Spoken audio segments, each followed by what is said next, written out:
Ich denke, viele von euch, die so mit Technik auch im Privaten zu tun haben, haben vielleicht solche Devices von Apple oder Google, so Bluetooth-Geschichten, die sehr praktisch sind, um Sachen irgendwo zu ordnen, wenn man vielleicht nach so einem Chaos-Event nicht weiß, wo der Rucksack gerade unterwegs ist.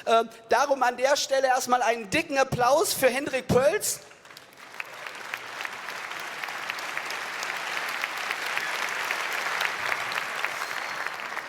Warum? Er präsentiert uns jetzt in seinem Vortrag Find My Device 101.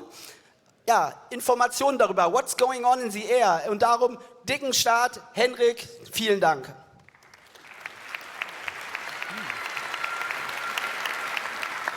Yes, hi, happy afternoon to everyone. I'm so glad that so many of you want to watch this talk and or wait for the next talk to reserve a seat. About the title of this talk, I am mainly going to talk about two different systems which have very similar names, which is why I decided to do a regex title. This did not go over well with pre-talks, so this is now my chosen title.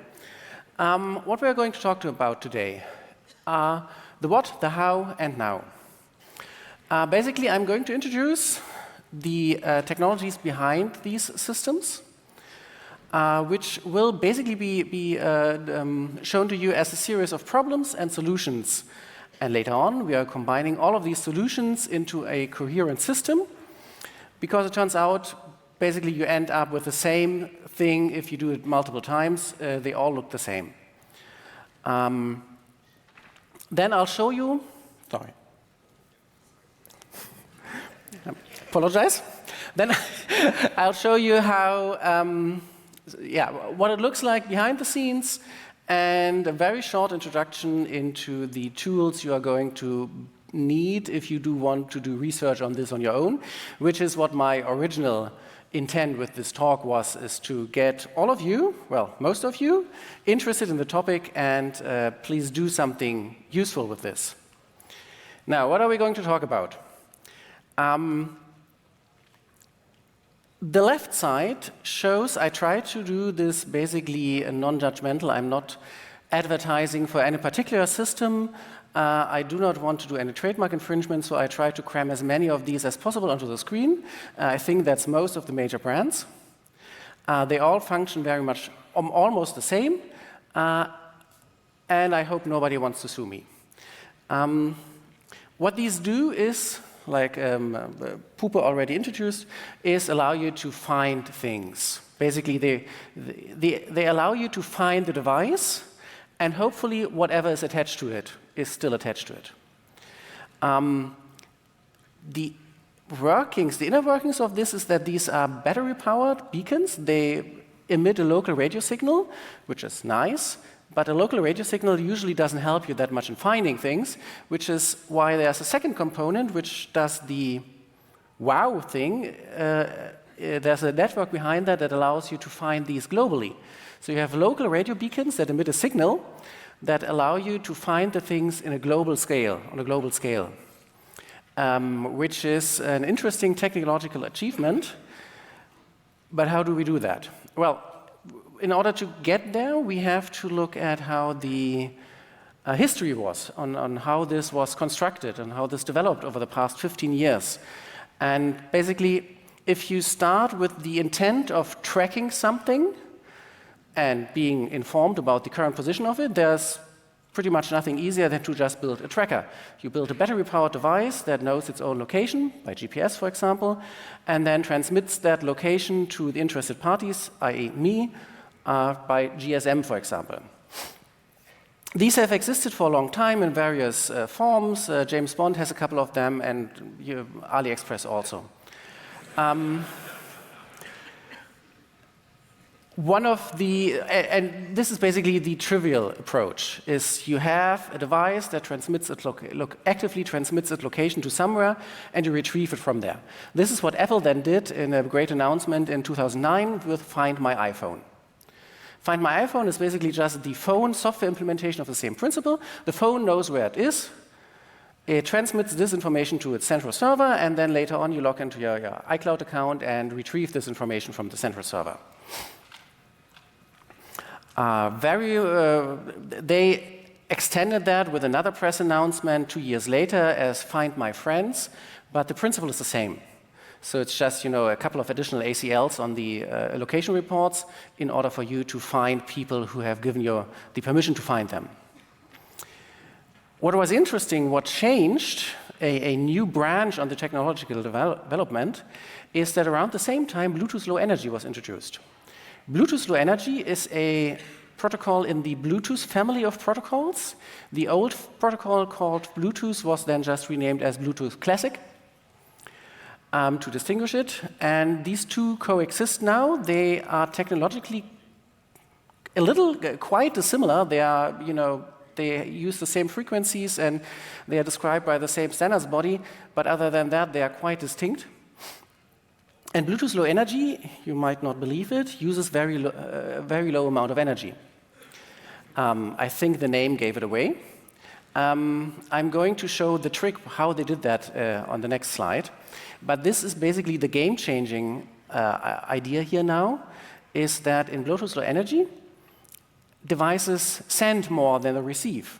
Turns out, so there's one thing I want you to remember from this evening, this afternoon. It's dark.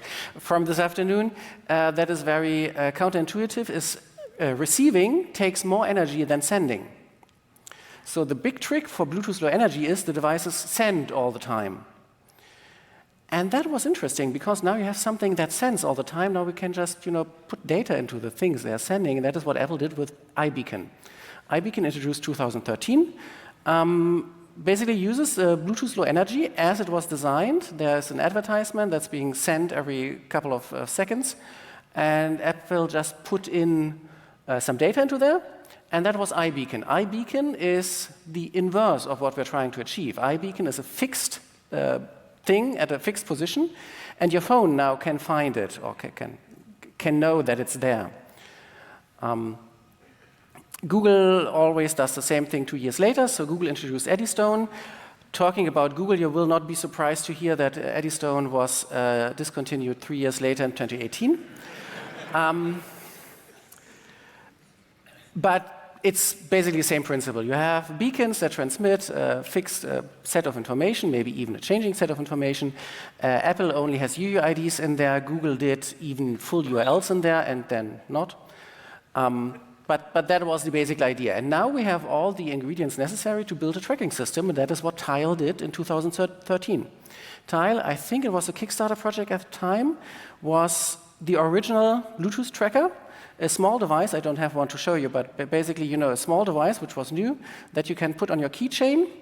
It's battery operated, non-rechargeable, non-replaceable, and it will just emit a beacon every now and then, and your phone, which by comparison has an infinite amount of power, your phone will receive the beacon, and if you are outside of range, your phone can tell you where it last saw your keychain. This is useful for certain use cases, certainly useful for things that don't move on their own, and that you always carry with you. So it's basically about forgetting things. It's not about locating things. They added this in 2015 with Community Find, which is very close to the target solution we're going to describe. Community Find allows you to deputize other phones. You have your Tile that is connected to your account, and then you tell the Tile network this is lost. Please find it, and all the other phones of the Tile network will then cooperate and send a report to central Tile server if they find it. Now, this was in 2015. Something happened in the mid of the 2010s. People started being more privacy conscious. There was a bit of Snowden in 2013. There was a very large leak of a running platform called Strava in 2017, which had a rather huge impact. And basically, as a security-conscious person, as a security researcher, I would expect anything designed after 2017-ish to be very secure or to be built with security in mind, and that is what Apple did with Apple Find My in 2019. This is basically combining Find My iPhone, Find My Mac, Find My Friends, and just drop the last word. This is how Apple calls their system now. It's the Find My network. This I'm going to describe next, and Google does the same thing 2024. It's called Find My Device, which was a name that was not yet taken yet. So one trick I promise I want to show you is how the low energy consumption is achieved. Is in the difference between discovering devices. In classic Bluetooth, if you had a device, you know that if you go on your phone onto the Bluetooth screen or on your laptop, it shows this device is now discoverable. Discoverable is a state in the Bluetooth stack. And what it does in discoverable state is it goes into listening mode, inquiry scan mode, every now and then for a comparatively long time. And for this, it needs to switch on the entire radio chain. Then, if a different device wants to find Bluetooth devices, it sends inquiries. So the red ones are sending. It sends inquiries until it's lucky to find a device that is currently in inquiry scan and answers. Now, if we say that the discoverable device is the one that has low battery power, and the other thing is a mobile phone, that is basically the wrong way around. Because this device spends a long time with its radio switched on, just hoping someone would connect. What Bluetooth Low Energy does is basically turn this around. A device is called advertising, and that's its default state. And what it does is it sends advertisement frames all the time, once per second, maybe more often. But this is not to scale, it's just a little bit to scale. But because it only is in the sending mode for a very short amount of time, this uses dramatically less power. On the other hand, if a mobile phone wants to find this device, they switch on their radio chain for a long time, relatively long time, and can then see all the beacons that are in the air. That is the basic trick of Bluetooth Low Energy, and that is all that we need to construct a global tracking network, like the initial tile community find system. So the terms we're going to use is we have our accessory. This is the neutral term for tag here. Then there's a non-owner phone, and there's an owner phone. The owner phone or the non-owner phone sees the beacons. There's some kind of ID in there. Let's not go into that. There's some kind of ID in there, like an iBeacon ID, UUID. The non-owner phone sees the ID, reports its current location based on the GPS location to a centralized server, and the owner phone can then retrieve this report from the centralized server. Couple of problems. Privacy-wise, having a globally unique MAC address is a privacy problem because it's, globally unique. It can be recognized across sightings, it can be correlated across receivers, and that if you're building an attacker model for this is basically exactly what the attacker needs. Bluetooth Low Energy has a partial solution for this. It's called a random MAC address. These can be randomized and resolvable, where they use a secret key in the background, the identity resolving key, together with a changing random number, so that the device can rotate its MAC address every now and then. But devices that know the identity resolving key can still recognize that it's the same device. Problem is this does not work globally. It only works if you give out the identity resolving key. And we're still in the mode where we send the reports about the current location to the centralized server, which kind of is exactly fitting our attacker model. So if I'm sending all my location reports to Apple, then Apple can be the attacker. What we want to have is a system that prevents Apple from knowing what we're doing. So that's the second of 3 core ideas this afternoon,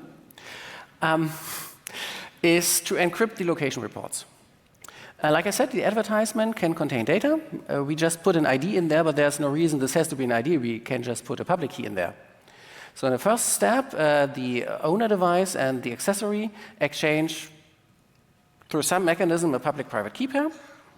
Then the accessory just broadcasts this public key in the advertisement frames. Any non-owner device that receives this broadcast can take its current location, encrypt it with the public key, send it to the centralized server. The centralized server can see who this report comes from, but cannot look into the report. So if all the parties behave correctly, Apple cannot track all the accessories. Well, they could obviously, look up the IP address of the incoming report and stuff like that, but they can always do that. And we have solved this now because the owner phone can download the encrypted reports, has the private key, can decrypt them, and can know where the accessory was last cited. We have still one problem. This is broadcasting a public key, which is not an ID but behaves the same way. It's a static public key is the same thing as a static public ID. So we need to change it. And that's the second core idea. Third core idea for these systems is that you change the broadcast public ID, public key every now and then. The way this happens differs a little bit, but the idea is the same, is that there's some sort of static secret and a rotation mechanism where you can evolve the secret into different variants over time. And at each step, you derive the new private and public key and broadcast the public key. The owner device knows the same secret or equivalent things, can derive the same sequence of keys, and can then decrypt the reports that come in, while the non-owner devices are completely oblivious that this is going on. Okay, so the alternate title of this slide would have been, we have both kinds of music, because now we're talking about Apple on iOS and Google on Android. Like I told you earlier, Apple calls this the Find My Network, FMN, and Google calls this the Find My Device Network, FMDN. Totally different things. Also on the market, there is Tile, which was the original tracker. They do not have most of the privacy protections, but they have the largest installed user base because they were first. And for some reason, there's also Samsung, which does not implement one of these three protocols. They have their own. I don't really know why, because there's no unique selling point to it. The only reason or the only benefit of this is that it's going to Samsung servers instead of Google servers, with the big drawback that it only works with Samsung phones instead of all phones. Since this is a numbers game and we are counting on the network effect, that does not look like a benefit to me. But Samsung so far refuses to implement any of the protocols everyone else has. Apple Find My, like I said, was the first of these privacy Bluetooth tracking protocols. It uses elliptic curve encryption with the NIST curve. Apple published some of this information, not everything, especially not the communication with the server, which is why already 4 years ago people reverse engineered that. Alexander Heinrich and Milan Stute, Tim Kornhuber and Matthias Hollig. They also have an independent implementation of the Apple protocol. They can build their own Find My network devices. Not Find My device network devices. They can build their own Find My network devices. And they have their own receiving software called OpenHaystack. Apple's choice of elliptic curve is a bit curious because I said earlier that there are, I did not say that, but it was on the slides, that there are 31 bytes of data in the advertisement frame. Some of this is already used. So the 28-byte public key of Apple's curve does not actually fit into the advertisement frame. Apple had a cool hack for that. They just used random address mode and put the remaining 6 bytes of public key into the MAC address. They are random, and you have to cover 2 additional bits because a random MAC address always has 2 bits set, but other than that, it's a nice idea and also fulfills all the requirements. I'm not going to go deeper into the Apple network because you can read all of that, and I'm guessing there are talks. Google, Find My Device, has a different approach. The end effect is the same, though. So in Google, in the Google world, because they were later, they already had the benefit of being able to base this on something existing, which is the Google FastPair service. Google FastPair is something that might be known to most of you who were here last year. Because that is the mechanism that is used to pop up the headphone wants to pair with your phone dialog on your modern Android phones, which is something that a Flipper Zero can emit in fast succession in large halls. A couple of guys did this. A couple of people did this last year. I think it was funny the first time, maybe the second time, but afterwards it got stale fast. But this is an existing specification which talks about how to talk to devices, and Google just extended that and put Find My Device in there, which means it's just natural that you have headphones, wireless headphones that implement fast pair and then are just extended with Find My Device capabilities. Behind the scenes, on initial pairing, there's a so-called ephemeral identity key being generated. Note the language is a bit confusing here because this key is not ephemeral. It's not an ephemeral key, but it's a key for an ephemeral identity. So it's an ephemeral identity key and not an ephemeral identity key. It's chosen by the owner phone, transmitted to the accessory. That's the part that comes on the next slide. What's interesting here is that they are generating 3 derived keys, because what they specify is that for fast pair accessories, all commands you send to the device must be authenticated. And the way to do that is, you have to have a key. The owner phone, that's not a problem, but especially for trackers, you want to be able to communicate to the tracker even without being the owner. So if you find a tracker you want, or if you suspect there's a tracker, you want to make it beep.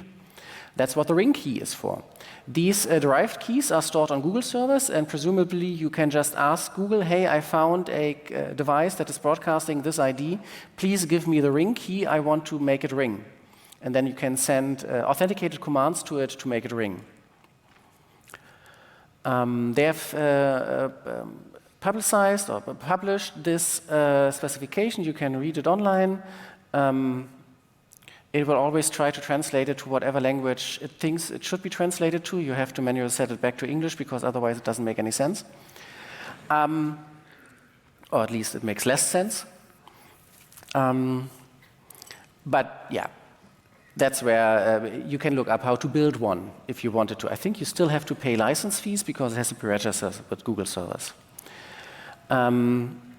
What Google does in their advertisement frames is they have a shorter elliptic curve, only 20 bytes. And they're using the Eddystone format. Like I said Eddystone was dead. It's not entirely dead. They just added 2 additional types, broadcast types, and since they're only using 20-byte keys, they have a bit of room.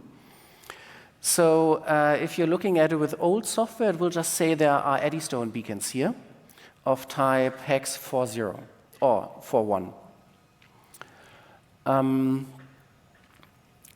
Internally, they are using deterministic elliptic curve key generation, which means they use this as ephemeral identity key with AES in counter mode to encrypt the current time, more or less, generate a private key on this elliptic curve from that, generate the public key from that, which is then the 20-byte identifier that is being published, that is being broadcast. The owner phone can do the same calculation and retrieve all the decrypted reports. Okay, let's talk about abuse. In my humble opinion, these Bluetooth trackers are not very good things for abuse. Not a rational choice to stalk someone because they are not that accurate. They run out of battery. There's all these countermeasures, but people who do that are not rational people. So the low cost and high accessibility makes it so that there's an increased potential for abusing Bluetooth trackers of this kind. You can buy them in a 4-pack for $100. You don't have to know that AliExpress exists. So what Google and Apple did as a reaction to this is that they are the good guys. They have firmware protections built in, which basically means that the tag monitors its connection to the owner phone. And if it loses the connection to the owner phone for too long a time, it goes into away mode, or not near owner mode. and initiates countermeasures. Countermeasures are different, but there's a baseline. Basically, they beep every now and then or when they're being moved. They reduce the frequency of their identity rotation so that it's easier to correlate different sightings. And what I'm going to talk about on the next slide, they make it easier to pinpoint them. More about the topic of digital stalking, there was a talk on day 2 that you can look up. So this is now the third and last acronym in today's acronym soup. For the Find My network, the Find My device network, both of these, well, Google, yes, Apple is on the way, I think. They all implement DULT, which is a very dull acronym. It's an IETF working group that works, that is tasked or tasked itself with the topic of detecting unwanted location trackers and tracker-like devices. So in their standards, it's very agnostic. They're not talking just about tiny tags, but anything that can be hidden and has the capability to report its location. So what they do talk about is not a, basically they speak in the language of the location available. Basically what they are interested in is, has the owner of this device knowledge of its location, independent of how that happens. So it would also apply to a GSM tracker. And then it's required to send a certain bit. So it's basically like the evil bit in IP, but this time, because these can mostly only produced by proper companies who promise to do the firmware correctly, the device will set a certain bit in its broadcast frames to notify all receiving devices that the owner of this device knows its location and can react accordingly. What they also introduced here is the interesting thing of commands for non-owner devices. So most of the specification talks about what the owner device does, but they specifically give authorization for non-owner devices to interact with the device if it's in not in near owner state.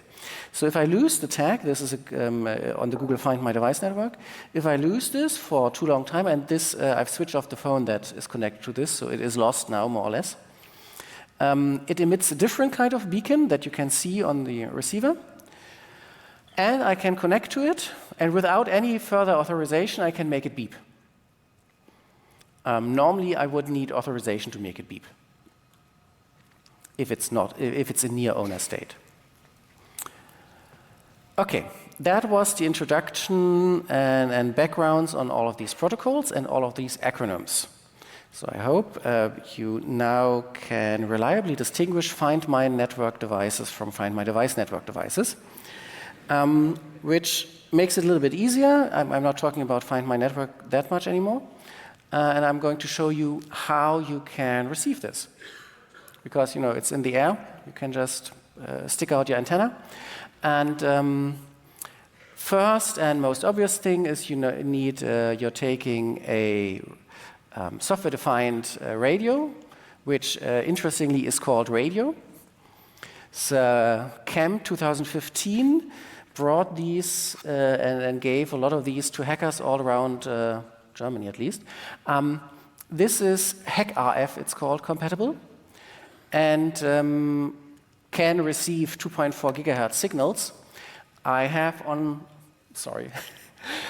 the screen a screenshot from this laptop a couple of hours ago showing, and I filtered it for the UUID of Google Find My Device frames, and showing that, yes, you can receive these frames, but if you look at the timing between them, which is not that easy, you will notice that it does not pick up all the frames. It's relatively weak in reception.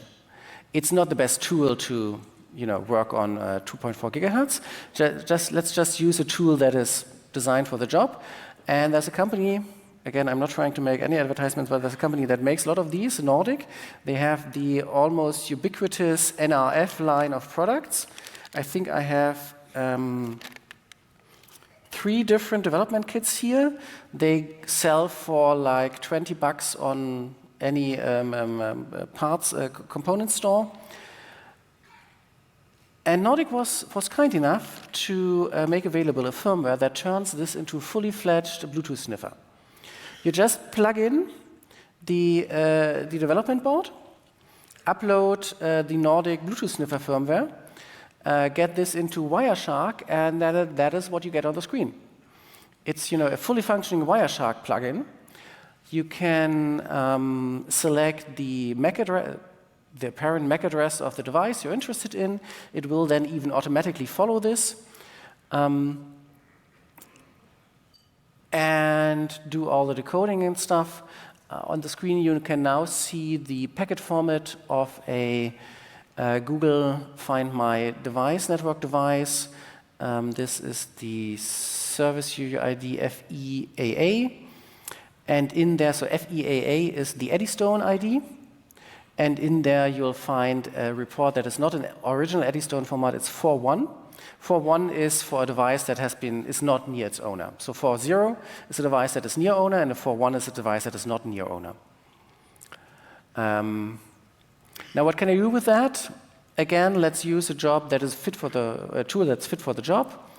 NRF Connect is a different tool, also from Nordic, incidentally. On Android, it allows you to listen for advertisement frames, has filters, and again, I filtered for this here. Don't be alarmed, Bluetooth people are the wrong way around. So sometimes it's little endian. I filtered for this kind of frame. Then it allows me to do a Bluetooth LE connection in here. Like I said before, this device is actually not in near owner mode, so I can send it commands. If you look carefully at the screenshot, you can see, so I can send a command here. There is, on the DULT specification, there's a list of commands I can send. 3 slides back, that was the URL. I can send a command like 0300, which will make the beeper go active.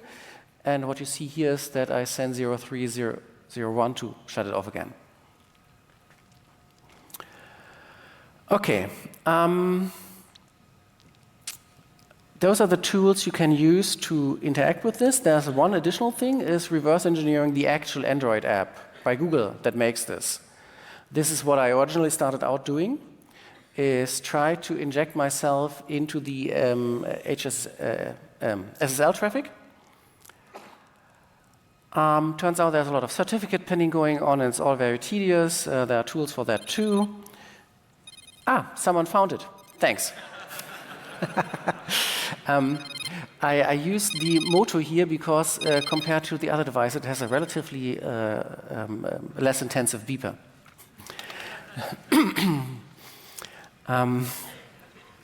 Thanks for the demonstration.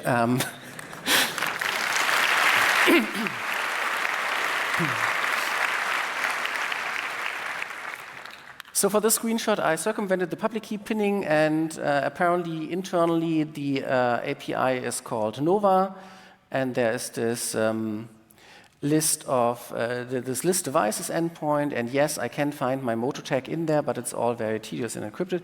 And originally, I wanted to end my talk with this slide and call on you to reverse engineer this, because I, as a user story, I want to be able to find my tags, or to know the ephemeral identity key of my tags, so that my Home Assistant can inform me if my bike keys are not home.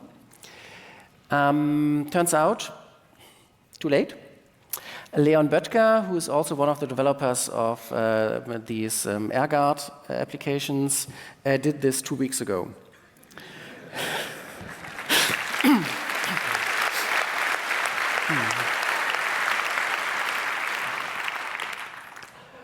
Yeah, so what is left for you to do is, look at it, improve it, maybe integrate it into Home Assistant or anything else, and look at the other stuff. I hinted at looking at the Air interface. On a protocol level, everything should be encrypted properly, and the algorithms and derivation and everything like that looks fine, but maybe there's some weirdness on the Air interface. You never know. I mean, there was a talk on day 1 about one of these things on my first slide, so maybe you'll find some additional stuff. That And with that, I'm not sure if we can have questions. I think it's 5 minutes we have for Yeah. questions.